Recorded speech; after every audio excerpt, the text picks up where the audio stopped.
Welcome back friends. इस video में बात करने वाला हूँ LRS यानी लिबरलाइज्ड रेमिटेंस स्कीम के अंदर credit cards and debit cards को शामिल किए जाने के बारे में। दोस्तों, इस वीडियो में आपको बताने वाला हूँ कि एक नया रूल आया है गवर्नमेंट की तरफ से, जिसमें आपको जो भी इंटरनेशनल ट्रांजैक्शंस हैं आपके डेबिट कार्ड या क्रेडिट कार्ड से किए हुए, क्योंकि ये रूल सभी पेमेंट मोड्स पर अप्लीकेबल है, बट मैं यहाँ पर क्रेडिट कार्ड और डेबिट कार्ड्स की बात करने वाला हूँ, क्योंकि 2 दिन पहले ये चीज़ क्लियर हुई है कि ये चीज़ क्रेडिट कार्ड्स और डेबिट कार्ड्स पर भी एप्लीकेबल होगी। तो ये चीज़ बहुत ही बड़ा सेटबैक है और बहुत ही बुरी खबर हो सकती है। इस वीडियो में जानेंगे कि क्या है ये चीज़, किस तरह से आपका TCS डिडक्ट होगा और किस तरह से आपका इसमें नुकसान है और गवर्नमेंट का क्या फ़ायदा क्या नुकसान होने वाला है इस चीज़ से। तो चलिए जानते हैं कि इस स्कीम के अंदर आपको किस तरह से अपने अकाउंट से TCS का पेमेंट करना होगा। तो दोस्तों, लिबरलाइज्ड रेमिटेंस स्कीम 2022 में इसमें 5% TCS को इंट्रोड्यूस किया गया था। इसमें फॉरेन रेमिटेंस यानी बाहर पैसा भेजते हैं उस पर 5% TCS लगाया गया था। TCS होता है कि टैक्स कलेक्टेड एट सोर्स, यानी जहाँ से पेमेंट भेजा जा रहा है वही बैंक आपसे टैक्स ले लेता है पेमेंट भेजने के टाइम पर, और बाद में आप चाहें तो उसे क्लेम कर सकते हैं। अगर आपकी इनकम जो एग्जम्पशन लिमिट है उससे कम है तो आप उसको रिफ़ंड ले सकते हैं। तो अब ये चीज़ क्रेडिट कार्ड और डेबिट कार्ड्स पर भी एप्लीकेबल कर दी गई है, और अगर अब अपने क्रेडिट कार्ड से आप 1000 रुपये का भी पेमेंट किसी भी इंटरनेशनल वेबसाइट पर करते हैं तो आपके अकाउंट से तुरंत 200 रुपये अलग से कटेगा। ठीक है, 1000 रुपये का पेमेंट आपने अलग किया, 200 रुपये आपको अलग से उसका पेमेंट करना होगा, तभी ये ट्रांजैक्शन सक्सेसफुल होगा। You need to maintain 1200 rupees to pay 1000 rupees internationally. ठीक है, तो 20% TCS कटेगा। क्रेडिट कार्ड से पेमेंट करिए या डेबिट कार्ड से पेमेंट करिए या फॉरेक्स कार्ड से पेमेंट करिए, ये रूल 1 जुलाई से एप्लीकेबल होने वाला है और ये बहुत ही बड़ा इम्पैक्ट डालने वाला।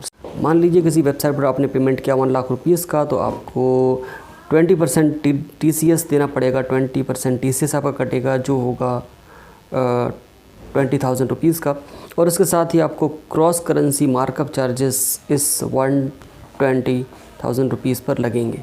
ठीक है, तो इस पर आपको क्रॉस करेंसी चार्जेस भी देने हैं, TCS भी देना है, तो अच्छा खासा अमाउंट आपका ये हो जाएगा। तो इससे बहुत ज़्यादा बर्डन पड़ने वाला है कस्टमर्स पर, और जो आपका पैसा है वो सीधे के सीधे गवर्नमेंट के पास जाने वाला है। गवर्नमेंट उसे यूज़ करेगी और करोड़ों कस्टमर्स का पैसा इस तरह से गवर्नमेंट के खाते में जमा रहेगा। अगर वो इसे क्लेम कर लेते हैं तो नेक्स्ट ईयर ये उनको मिल जाएगा। इंस्टेंटली लेने का कोई प्रोसेस नहीं है, आपको ITR फाइल करना होगा। उसके बाद अगर आपकी इनकम बेसिक एग्जेम्पशन लिमिट से कम है तो आपको ये रिफ़ंड मिल जाएगा, अदरवाइज़ ये गवर्नमेंट के खाते में ही रहेगा और वो इसे यूज़ करेगी। तो गवर्नमेंट का फ़ायदा ये होगा इससे कि वो आपके पैसे को 1 साल तक यूज़ करेगी, भले ही आप एक टैक्स पेयर हों या ना हो, भले आपकी इनकम जो मिनिमम एग्जेम्पशन लिमिट है उससे कम हो, तो तब भी वो आपके पैसे को 1 साल तक यूज़ करेगी, उस पर इंटरेस्ट को एंजॉय करेगी। और अगर आपकी इनकम ज़्यादा है तो भी एडवांस में टैक्स ले करके वो जो आपका टैक्स 1 साल बाद लगना था वो पहले ले करके उसको एंजॉय करेगी।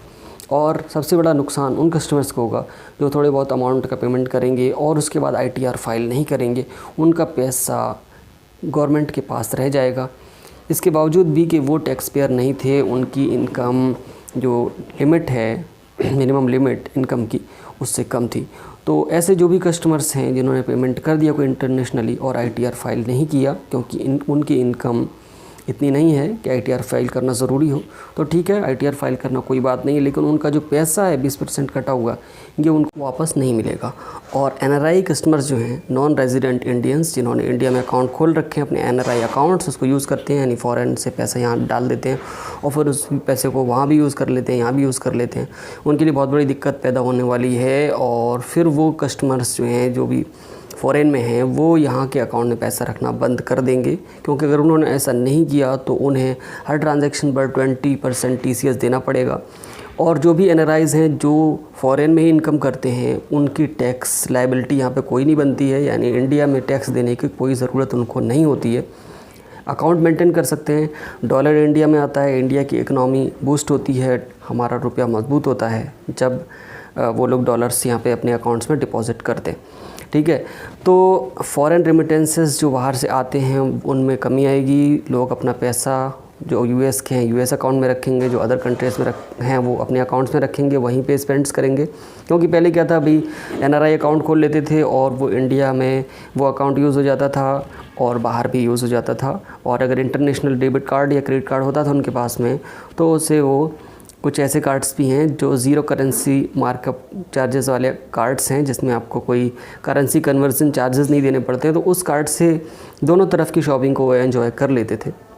लेकिन इस रूल के आने के बाद में इस चीज़ में प्रॉब्लम आ जाएगी और फिर दोनों तरफ की शॉपिंग ट्रांजैक्शंस वो मैनेज कर लेते थे, लेकिन इस रूल के बाद उनके ट्रांजैक्शंस में प्रॉब्लम आएगी और जो आईटीआर उनको फ़ाइल करना ज़रूरी नहीं है वो उन्हें फ़ाइल करना पड़ेगा सिर्फ टीसीएस को क्लेम करने के लिए। तो एनआरआई कस्टमर्स का इसमें लॉस होगा और गवर्नमेंट का लॉस ये होगा कि जो फॉरेन रेमिटेंस इंडिया आता है वो कम हो जाएगा, जिससे जो रुपए है उस पर फ़र्क पड़ेगा और इससे कस्टमर्स को भी बहुत ज़्यादा इनकन्वीनियंस होने वाली है। गवर्नमेंट का तो एंड ऑफ द डे फ़ायदा ही होने वाला है, क्योंकि बहुत से कस्टमर्स ऐसे जो हैं जो अपना टीसीएस क्लेम नहीं करेंगे आईटीआर फाइल करके, उनका पैसा गवर्नमेंट अपने पास रख लेगी और वो उसकी मालिक बन जाएगी। और आपका इस रूल के बारे में क्या कहना है कमेंट बॉक्स में ज़रूर बताएं। मिलते हैं किसी और वीडियो में। Thank you so much for watching this video friends.